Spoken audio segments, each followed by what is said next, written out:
All right, folks. Guy here with the Trauma Therapist Podcast. I want to thank you for being here. And, I've been doing this podcast for several years now. And when I first started, my goal was my goals was to raise the awareness of trauma. I was working in a clinic. We were working with young individuals who were showing early signs of psychosis. And it was an amazing experience for me. I was fresh out of graduate school, so excited about helping people. I'm so excited about helping people, and which means utilizing the interventions I had learned. So I had recently gone through level 1 and level 2 of sensory motor psychotherapy training with Janina Fisher as one of the teachers. Phenomenal experience. And this is what I wanted to do. I wanted to work with people who've been impacted by trauma. And I felt that the way to do this was and the only way I knew how, basically, was to insert the interventions and techniques I was learning into the process, the issue, with the client that I was working with and sitting in front of. And I've got to tell you, no bueno. That was not the way to do it. And I had to learn. I felt like I needed to step into my role as a new clinician, as someone who was on the track to becoming a psychologist. And I should just say right now that I'm not a therapist. I am not licensed. I didn't move into that field. One of the things that we had to do at that job, which was in Northern California, which I really enjoyed, was taking referral calls from teachers, parents, other therapists to see if their young kid was appropriate for our program. So we would go through this list of questions. Are they taking any medications? Have they had any medical issues? Do they have any medical issues? Are they doing any drugs? What's their behavior like? Has there been any changes in behavior, in performance, et cetera, et cetera, et cetera? And then we would get to the point where you would ask about trauma. And not surprisingly, and there were different ways to do that, right? Different ways to ask about that. But not surprisingly, a lot of parents, certainly, teachers, and even therapists didn't know how to recognize trauma, didn't understand that maybe bullying could be traumatic for someone, or witnessing to domestic violence could be traumatic. And 99.9% of these kids had experienced trauma or were experiencing trauma. So you'd get off the call and you'd have this filled in sheet of behaviors and symptoms, et cetera, et cetera.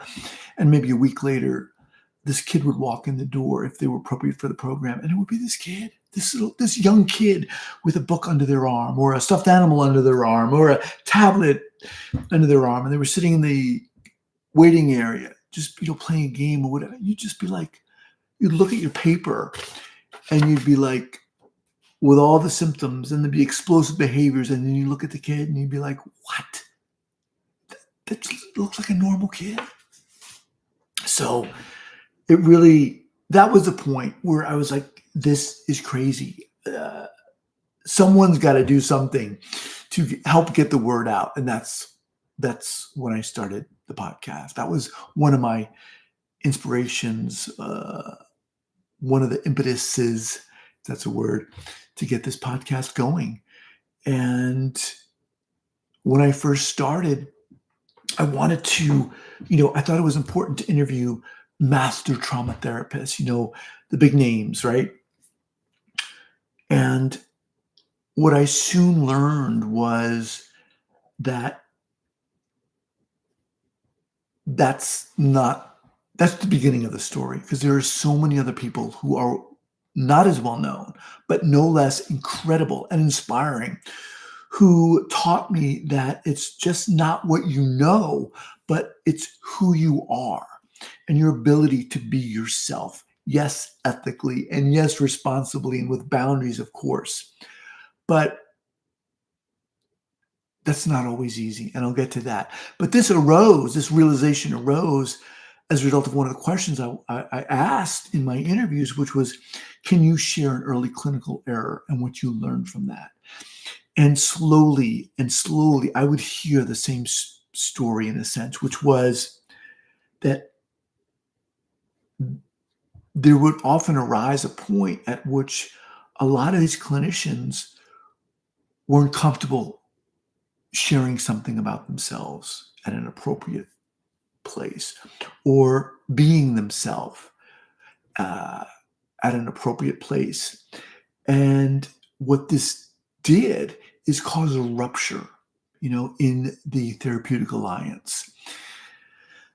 Um, and that, and I kept hearing that again and again from different therapists. And that really made me think about the importance of being ourselves. And I thought to myself, what do you mean we can be ourselves? What do you mean that's important? And yes, I knew that, genuineness and authenticity was important, but I never really understood to what degree and how crucial that was within the therapeutic alliance, and especially when working with someone who had experienced trauma or was experiencing trauma. Because when we meet someone, when we encounter someone who is authentic, who is genuine, you feel it, who is comfortable in their own skin, who is comfortable with their idiosyncrasies and maybe even their eccentricities. But, you feel that. And that communicates to you, at least it does to me, the message that, wait a minute, maybe I can trust myself. I can honor myself or be more of myself. And again, for someone who has experienced trauma where self-trust has been ripped away, safety has been ripped away, uh, nervous system regulation is a thing of the past. This is something different. This opens a door to hope and to possibility. And I love that because I felt it was doing it for me. And so my podcast subsequently has become a celebration of you, of who you are as a person, yes, as a clinician, but the courage to uncover who we are and to find out who we are and to look at our history, our past, the idiosyncrasies that we may have, the eccentricities that we may or may not have. All of those things make us who we are. And to me, this lays the foundation and is a crucial component of the foundation for healing. Let me just pause here for a moment here. So that's one of the things I wanted to talk about today. There was a moment I wanted to share when I was working at that clinic previously. I was working there for 5 years, and then I stopped. But I had an experience which was profound for me, and it came kind of towards the end where we had to part of our job there was to administer these assessments, which were really quite lengthy, 30 minutes, 30 pages, 38 pages, I think. And it would take with two of us with a client maybe about 2.5 hours with a break and taking your time. But I remember I was working with this young kid. I was leading this particular assessment, I was working with a colleague, and it just, I wasn't connecting with this kid.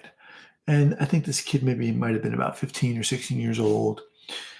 And you'd have to read these questions again, trying to understand if this young kid was experiencing any signs of early psychosis. Excuse me. Um, and I remember reading question after question and just getting these monosyllabic answers. And finally, I thought to myself, wait a minute, what is going on? I can connect with this kid. I needed, and what I had this assessment in my hand, and I remember just putting it down and just like saying, okay, let's take a break. Let's take a pause here. And I shifted gears and I said, let's forget about this assessment.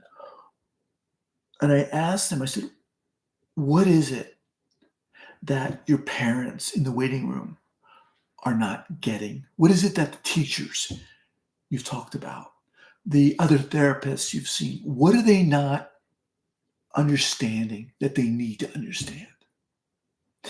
And that moment, which in a sense was a disruption of the pattern, right?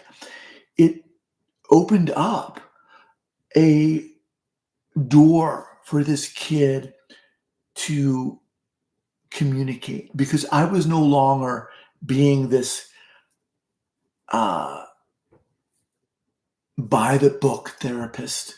I was being a person. At least I was trying to communicate. And I think it worked. And that moment opened up the floodgates in a sense for this kid, and it really helped things along. But for me, it allowed me to just trust in my natural ability to communicate, right? Which I think most of us have. I was no longer wearing the friggin' therapist crown or hat, and just connecting with this kid. And that has become a kind of a North Star for me in a sense with the work I do. And in my interviews, that's what I try to get it at, is the core, is the heart of my guests. Not so much to learn about how they do what they do, what interventions they're using, and what techniques they're using, but who the hell are you? How did you go through your past to get to this point and to do this incredible work you're doing? Anyway, I just wanted to reach out and first of all, thank you for being here. Share a little bit about my process, and let me know if you like these live videos. I'll certainly do more of them. But that's it. I just wanted to say hello and thank you for being here. All right, have an awesome day.